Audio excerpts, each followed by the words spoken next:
কোনোবাই যদি screen recording কৰিব বিচাৰে এবাৰ হাত দাঙিলে হ'ল মই প্ৰশ্ন কেইটা কৈ দিম আমাৰ মাত্ৰ 10টা প্ৰশ্ন আছে অসমবাসী ৰাইজৰ 10টা প্ৰশ্ন আৰু আমি তাৰে পিছত কেইটামান ডিমাণ্ডৰ কথা পাতিম এণ্ড দেন লাইভটো অফ কৰিম যদি কোনোবাই স্ক্ৰীন ৰেকৰ্ডিং কৰিব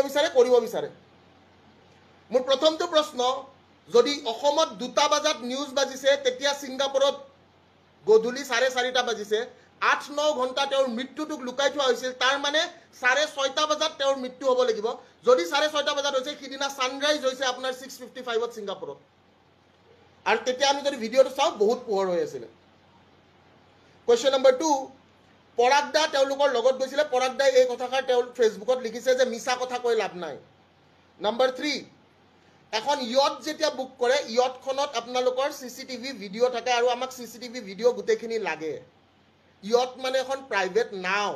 আজিকালি টোটোত আপোনালোকৰ কি থাকে টোটোত সিসিটিভি থাকে ইদিনা লৰা এটাক দেখা পাইছো লৰাটো ঘুৰিছে বোলে তোৰ টোটোত দেখোন সিসিটিভি লগতে ডাটা কেতিয়াবা মাৰপিট হৈ যায় ও হয় নেকি তে টোটোত যদি সিসিটিভি থাকে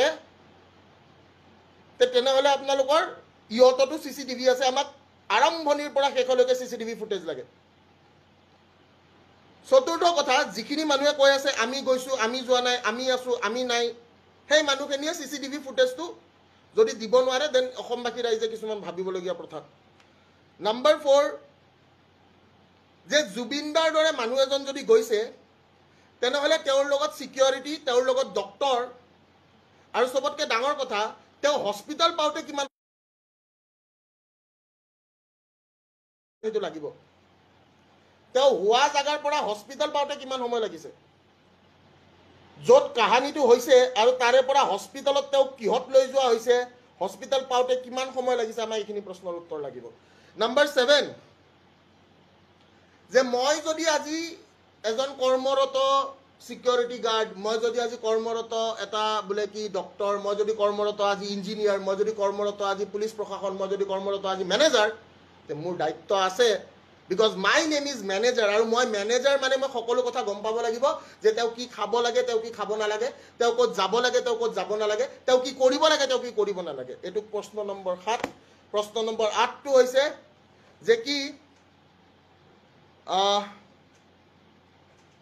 নৰ্থ ইষ্ট ফেষ্টিভেলত আমাৰ জুবিনদা যোৱা নাই বুলি কৈছে আৰু আমি সকলোৱে দেখিছো যে জুবিনদাই বাৰে বাৰে কৈছিলে যে মোৰ ছিংগাপুৰত যাব মন নাই নৰ্থ ইষ্ট ফেষ্টিভেলত যাব মন নাই মোৰ ৰৈ বিনালেৰ বহুত কাম আছে মোৰ ডাবিং আছে আৰু যাব ইচ্ছা নাথাকাৰ সত্ত্বেও তেওঁ কি তাতে লৈ যোৱা হ'ল আৰু কৈছে অৰ্গেনাইজাৰে আজি এটা স্পষ্টীকৰণ দিছে